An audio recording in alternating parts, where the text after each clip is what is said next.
درود، وقتتون بخیر. خوش برگشتید به چنل خودتون. من حنا هستم، تاروت ریدر شما، و رسیدیم به نیم سال دوم.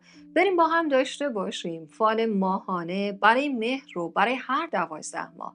اما این ویدیو مخصوص متولدین بهمن عزیز هست. قبل از هر اتفاقی سابسکرایب به چنل و لایک ویدیو رو انجام بدید تا انرژی خوب خودتون توی فالهای خودتون هم جای بگیره. و اگر دوست دارید اولین کسی باشید که از ویدیوها مطلع میشید، زنگوله رو هم روشن کنید. شما بهمنی های عزیز دل، تا زمانی که این کارت ها رو برای این فال ماهانه مهرتون بر میزنم، لطفاً در مورد نیات و خواسته های خودتون تمرکز کنید، تفکر کنید تا اینکه به شما بگم از گذشته به حال و آینده‌ای که توی این برج هستن. کارتی از یک شانس و برگه از یک چالش، و البته در پایان برای شما مهربانان از کارت های اوراکل ماه پیشنهادات رو هم بازگو کنم. خب حالا که نیت کردید، تمرکز کردید، بریم با هم داشته باشیم شروع فال رو برای شما عزیزان. و اول هم این رو ببینیم چه چیزهایی هستند مربوط به گذشته که هنوز همچنان میتونن در این برج تاثیرگذاری داشته باشن.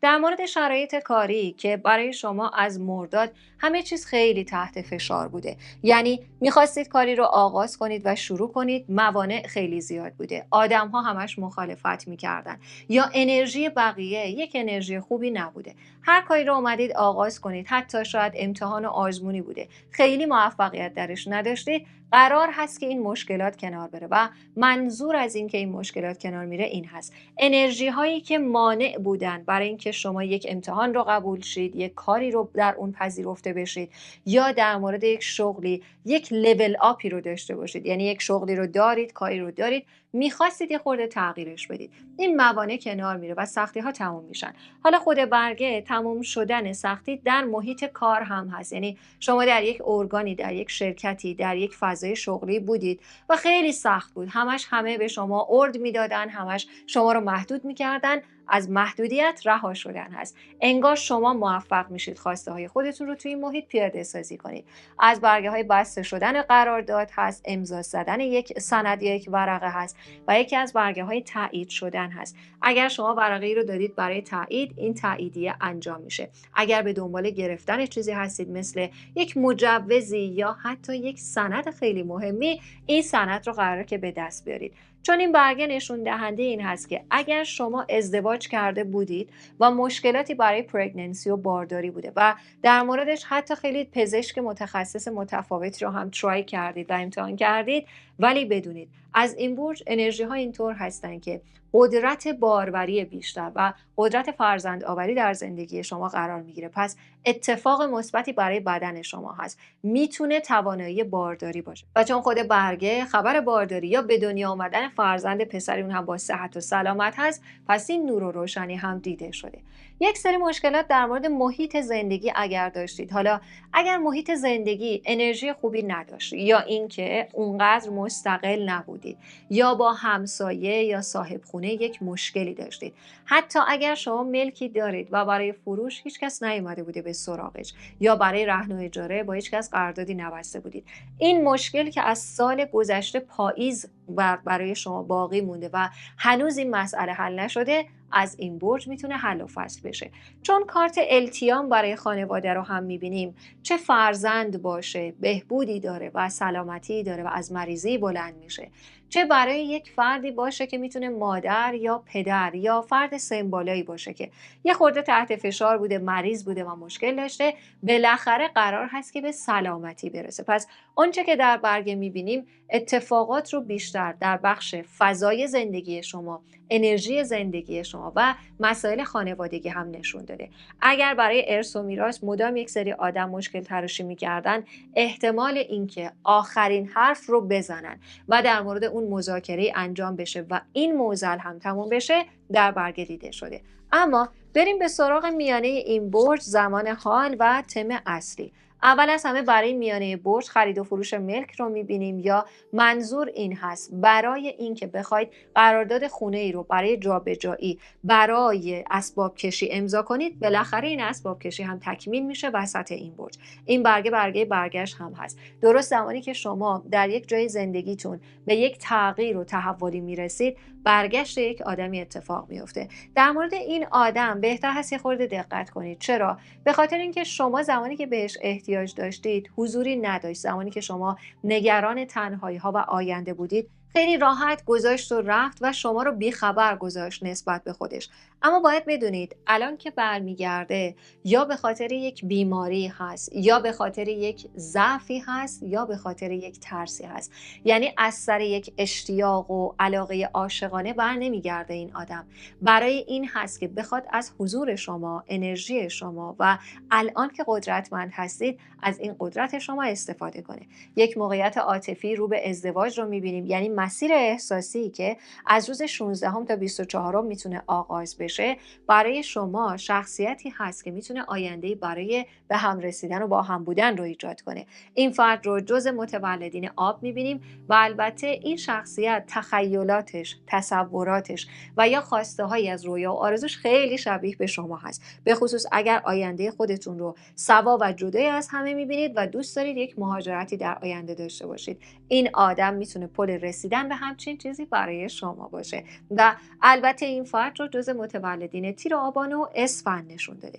این دو برگه نشون دهنده یک سری ادغام کار هم هست. اگر شما یک بیزینسی دارید و یکی از دوستان اطرافیان هم یک شغلی دارن، امکان ادغام شدن این دوتا کار هست. اگر میخواید با هم شراکتی یک کاری رو راه بندازید، خیلی خیلی خوب هست. قدرت شما رو 2 برابر میبینیم.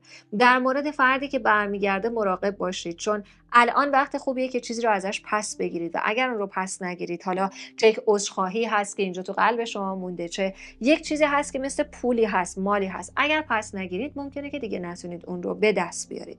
اما در مورد مسائل واریزی یه خورده تعویق و تأخیر در این کارت هست. یعنی اگر قرار هست که وسط برج از 11 تا 20 برای شما یک سری واریزی باشن، یه خورده طول میکشه. خیلی اصرار و پافشاری نداشته باشید، به خاطر اینکه اون آدمی که میخواد واریز کنه خودش در یک معضل خانوادگی هست، در یک دردسر بزرگی هست. پس بدونید که بالاخره واریزی ها انجام میشن، ولی مسئله اینه که یه خورده دیرکرد داره. اما در مورد خبری که در خصوص قبولی آزمون هست، امتحانی رو قبول شدن برای شما میبینیم، یا اگر از میانه این برج برای یک آزمونی 1 ماه یا 1 فصل تلاش کنید، قبولی رو از آن شما هم نشون داده. بریم به سراغ کارت هایی که مربوط به پایان برج شما هستن، یا کاری که اگر آخر برج انجام بدید برای شما خوب هست. یک تصمیم بسیار سخت رو باید اخذ کنید برای کاری که شاید فکر می‌کردید شروع کردنش الان هنوز فرصت دارید، برای خریدی که فکر می‌کردید خرید کردنش رو بعداً هم میتونید انجام بدید، یا برای شرکت در یک قرعه کشی، یک نامنویسی که حس می‌کردید حالا بعداً فرصتش رو دارید. اما اینجا به شما گفته که 7 روز پایانی این برج شاید آخرین زمانی باشه که شما میتونید از این شانس استفاده کنید. و اگر برای راه اندازی کاری هست، خیلی دیگه این دست اون دست نکنید، یا این تفکرات پرفکشنیست بودن و کمالگرا بودن رو کنار بگذارید. کاری که باید رو حتی با یک بودجه پایین، حتی با شرایطی که شاید خیلی خاص و تاب نباشه آغاز کنید، به خاطر اینکه این شما هستید که 8 ماه از حالا به خودتون میبالید که من با کمترین امکانات بهترین جریان رو راه انداختم.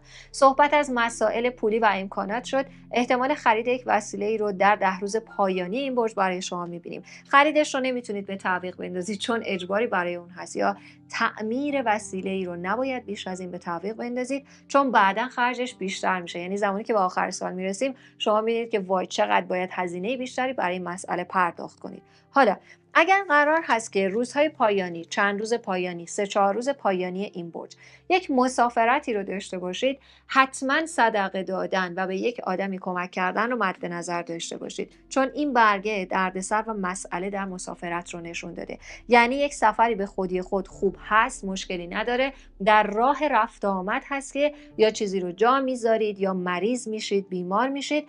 انگار تغییراتی که در زندگی شما بابت فعالیت‌های خودتون، بابت کارهایی که انرژی براش گذاشته اتفاق افتاده، دیگران چشم دیدن اون رو ندارن و چشم خوردن هست. پس حتما حین یا قبل از یک سفر یک صدقه پرداخت کنید. و در مورد وسیله‌ای که میخواید بفروشید، اگر میخواید بذارید پایان این برج خوب نیست. بهتر هست تا قبل از پایان برج لوازمی که میخواید به فروش برسونید و انجام بدید، چون ممکنه بعد از اون با یک ضرری همراه بشه. حالا یه موضوع دیگری هم هست. اگر شما میخواید ترید و معامله‌ای داشته باشید، در چند روز پایانی برج اون رو انجام ندید. معاملات با ضرر رو برای شما عزیزان در کارت هم نشون داده. اما بریم به سراغ برگه شانس شما و کارتی از یک چالش برای شما. چالش شما رو در وسط کارت ها هم گفت، ولی دوباره برای شما میگم. شانس شما در روزهای 1 هست، 11 و 21 هست. از برگه های نقدینگی بیشتر هست، خبرهای پولی هست، موقعیت گرفتن وام هست، بیشتر شدن کردیت و مزایا و حقوق شما هست و البته نمایش میده که امکان داره با آدم‌هایی از محیط کاری به توافقی برسید که یا حقوق شما رو بیشتر کنن یا مزایای شما رو بالاتر ببرن یا واریزی ها رو زمان بهتری انجام بدن. یعنی میتونید این آدم ها رو راضی کنید. چون برگه پیدا کردن کار و شغل هم هست، احتمال اینکه یک پیشنهاد کاری از یک محیطی داشته باشید که خیلی خیلی شرایطش خوبه و حتی شاید بتونه، چون این دو کارت در کنار هم هستن، حتی میتونه برای شما بعدها بستر مهاجرت رو ایجاد کنه، در این ماه و در این روزها هم دیده شده. اگر به دنبال خرید و یا فروش هستید، این روزها روزهای بهتری برای شما خواهند بود. اما در مورد یک چالش، اولا بدقولی رو میبینیم، دوما تعویق و تأخیر رو میبینیم، سوما دیلی خوردن چیزی. مثلا شما یک چیزی رو اوردر میدید، خرید میکنید، دیر به دستتون میرسه، عصبانی نشید. یا ممکنه با یه آدمی قرار بگذارید، با یک فردی، حتی یک معشوقه یا یک کراشی قرار بگذارید و این آدم دیر برسه، یا ممکنه زمانی برسه که شما دیگه واقعا خسته شدید، یا دیر جوابگویی از سمت دیگران هست. ناراحت نشید. چالش این ماه شما این هست که اگر بتونید این آدم‌های تومخ رو تحمل کنید، قدرت بیشتری از سمت کائنات و روال بهتری از سمت کائنات برای کارهای شما ایجاد میشه. پس این یک تست هست. تست ها رو جدی بگیرید و برای هر تعویق و تأخیر یه دفعه عصبانی نشید. این کارت یه چیز دیگه هم هست. در روزهای 3 13 یا 23 با همکاران بحث نکنید یا با ارباب رجوع بحث نکنید، چون ممکنه یه دفعه خیلی آدم کله گنده عذاب در بیاد و حسابی شما به درد سر بیافتید. اما کارت اوراکل شما نوشته که شانس ها از این برج دیگه به همراه شما هستند. چه برای یک آرزویی هست که به دنبالش هستید، چه برای انجام کاری هست که میخواید اون رو پیگیری کنید، چه برای گرفتن یک موقعیتی، جایگاهی، منزلی و ملکی. هر چی که هست، شانس از این برج به همراه شما هست. فقط باید یه خورده برنامه‌ریزی بهتری داشته باشید یا عجول بودن رو کنار بگذارید. اما چون سایکل جدید احساسی رو برای شما میبینیم، یا اگر روابط عاطفی شما خیلی خشک شده، خیلی سرد شده و نفر احساسی رو نمیتونید خوب درک کنید، دوباره از این برج انگار چاکرای قلب شما انرژی بیشتری پیدا میکنه یا با پاکسازی این چاکرای قلب میتونه انجام بشه. دوباره دل آدمی رو به دست آوردن هست، دوباره یک آدمی رو راضی کردن هست و کلا شرایط عاطفی که از این برج برای شما ایجاد میشن، پایدار بودن، ابدی بودن، ماندگار بودن و همیشگی بودن رو نشون داده. انگار فردی که حالا ورودی به زندگی شما داره میتونه خیلی مدت طولانی به عنوان یک معشوقه پایدار و وفادار برای شما باشه. بدین شکل برای شما بهمنی های عزیز برای پیشگویی و پیشبینی این مهر پیش رو بوده.